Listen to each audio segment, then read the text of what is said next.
Ce mercredi 17 septembre, l'unité spéciale de la police nationale qui a pris position vers 4 heures du matin au domicile de Madame Gnakadé au niveau de Tokoin Solidarité. On lui posait la question, on lui mettait la pression, où est son téléphone principal? Elle dit, mais c'est vous qui avez fait la perquisition de la maison, donc si le téléphone est dans la maison, lorsque vous êtes arrivé, c'est tellement que vous avez pris le téléphone et l'autre n'avait pas ce téléphone-là. Des questions tournaient autour de cette photo, pourquoi, quelle intention elle avait en portant un treillis militaire et quelle intention elle avait en portant un treillis militaire.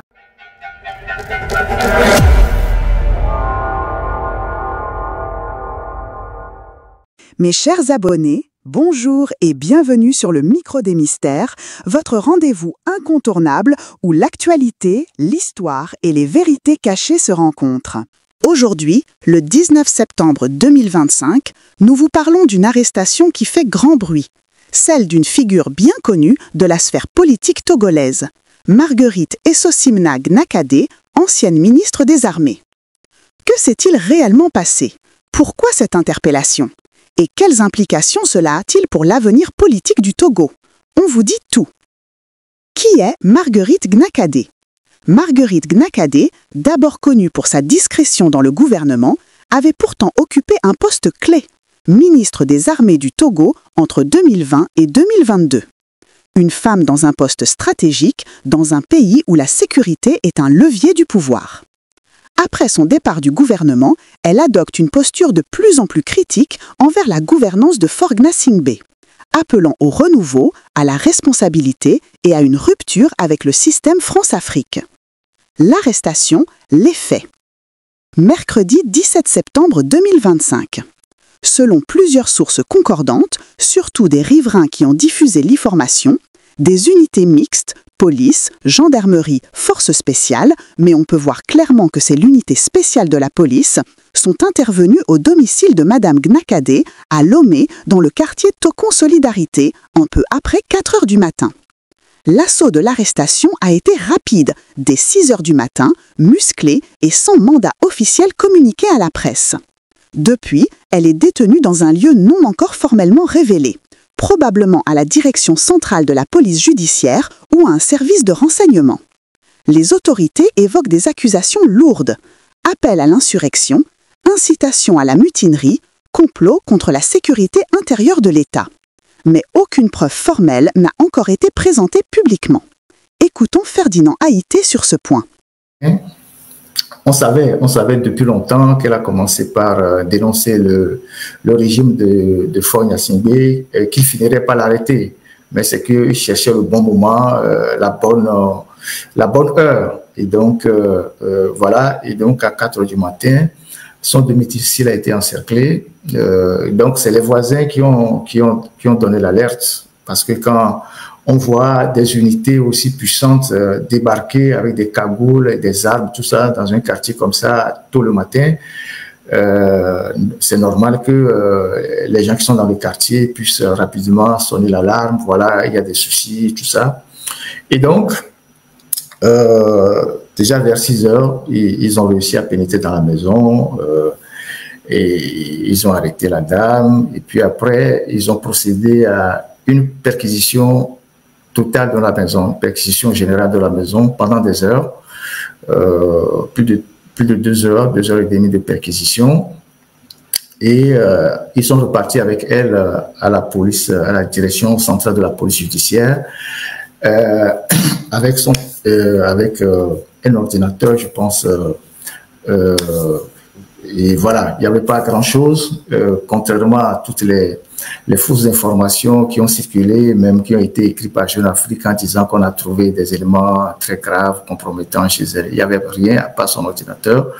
Et c'est pas quelques trucs qui sont partis avec à la DPJ, où elle était gardée toute la journée et interrogée sur un certain nombre de choses. Et les questions qui lui ont été posées, comme vous savez, Faure Gnassingbé, il arrête les gens et puis après, il invente les chefs d'inculpation. Il invente les chefs d'inculpation et tout ça. Et il l'a interrogé sur un certain nombre de choses qui, genre projet de déstabilisation, quand elle était au gouvernement, après sa sortie du gouvernement, est-ce qu'elle a eu vent d'un projet de déstabilisation, des choses comme ça. Et puis après, on lui présente une photo où elle était en treillis, et puis on lui pose la question quelle était son intention à porter un treillis militaire. Ça, c'est quand elle était en fonction il y a plus de 5 ans, on ne sait pas, il y a de cela quelques années. Et donc, pourquoi elle a porté une tenue militaire, quelle était son intention en portant un treillis militaire. C'est-à-dire, c'était des questions plus ou moins farfelues qui n'avaient aucune consistance. On demande à quelqu'un, quand tu étais au gouvernement, est-ce que tu avais un projet de déstabilisation? Quand tu es sorti, est-ce que tu as un projet de déstabilisation? Est-ce que tu as vendu un projet de déstabilisation? Est-ce que tu es en contact avec X et Y? Des histoires à dormir debout. Et puis après, on balance une photo, on demande, voilà, pourquoi, quelle intention tu avais en portant un treillis, alors qu'elle portait le treillis tout le temps en étant même aux côtés de Faure Gnassingbé. Donc, vous voyez que, bon, voilà, quand on te cherche là, on va toujours te coller quelque chose. Et donc, il y a eu une série de questions et tout ça. Ils se sont rendus compte après que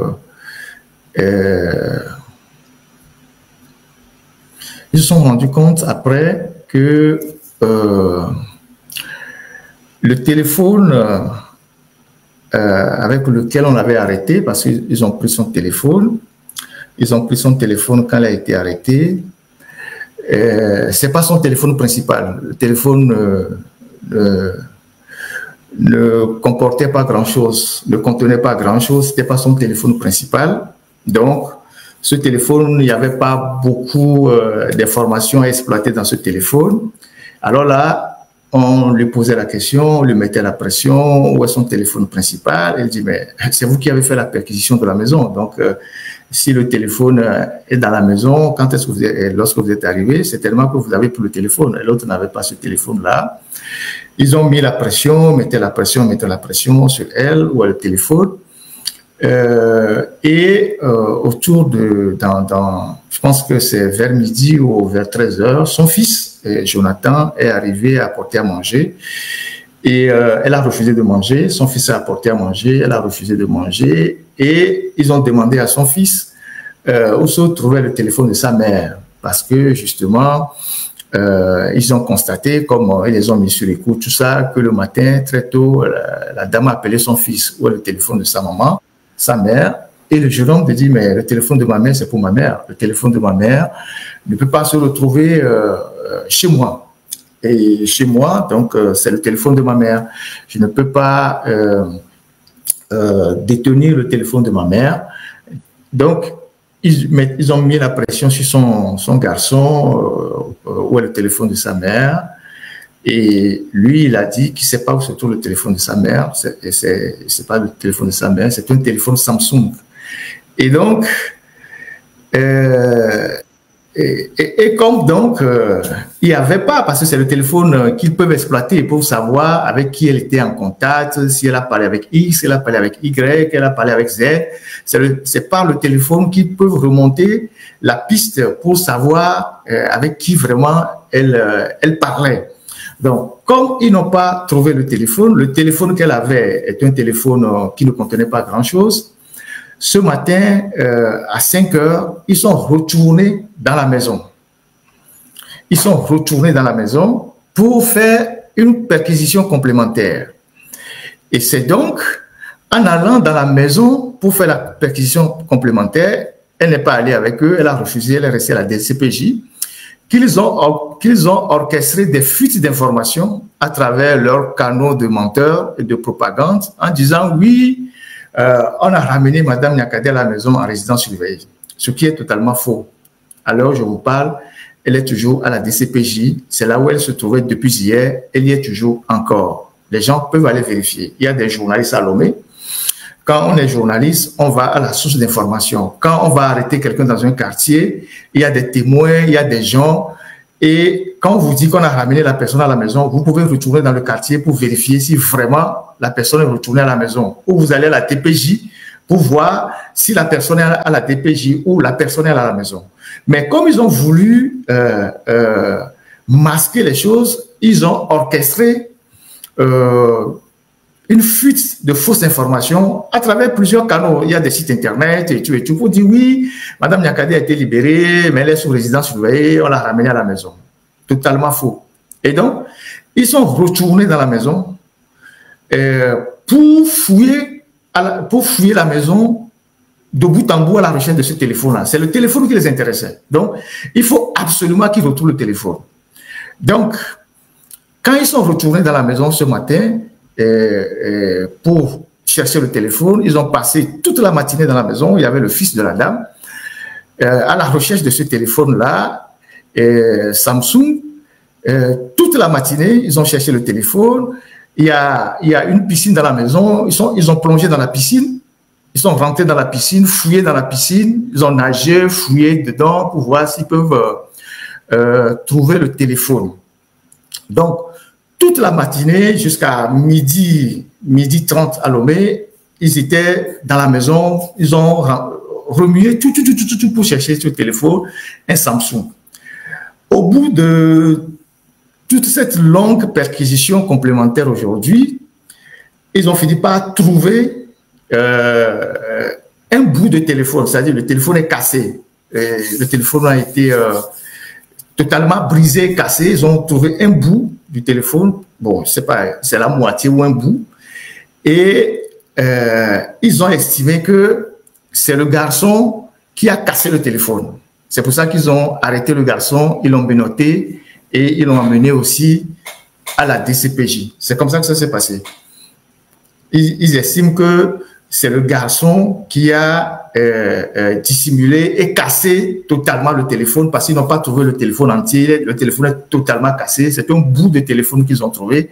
Et ils estiment que c'est le garçon Jonathan, là, Nyasingbe, qui a cassé le téléphone. Voilà la raison pour laquelle ils l'ont embarqué, menotté à la DCPJ vers midi 30 quand ils ont fini la perquisition.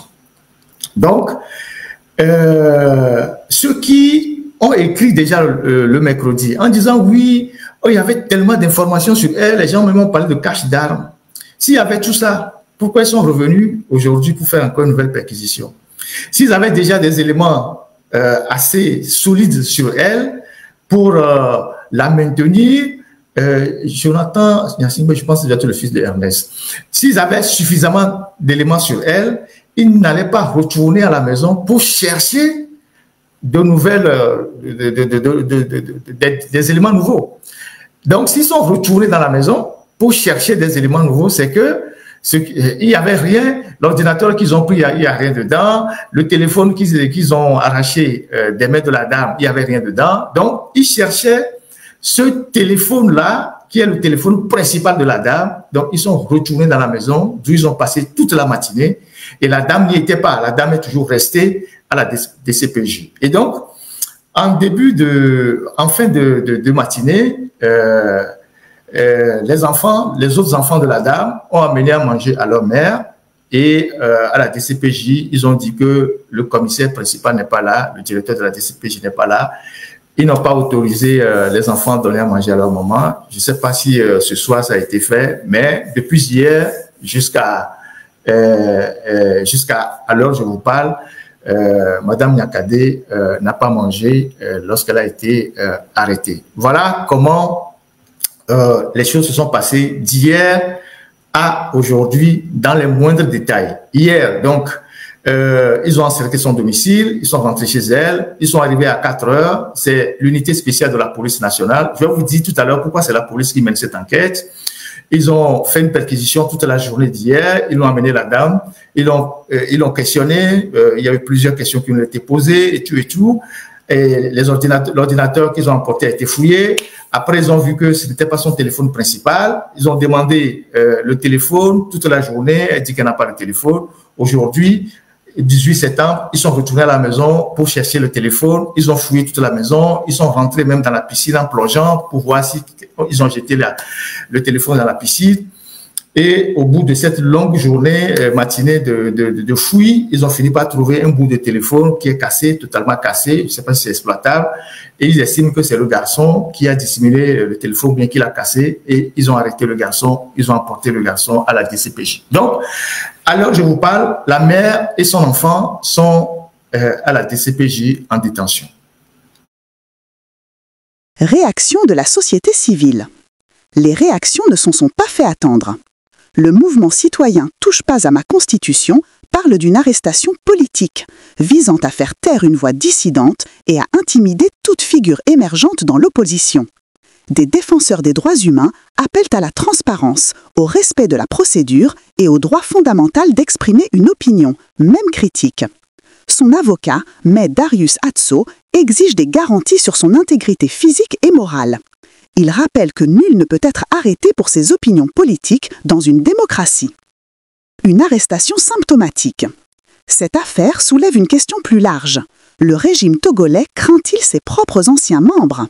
Marguerite Gmakadé n'est pas une militante de la première heure. Elle connaît les rouages de l'État, les circuits internes du pouvoir. Et peut-être, justement, cette connaissance dérange.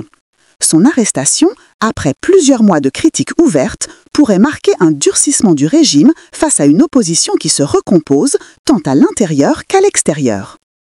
Vous étiez sur le micro des mystères. Si cet épisode vous a apporté un éclairage utile, likez, commentez, partagez et surtout, restez éveillés. À bientôt pour un nouvel épisode.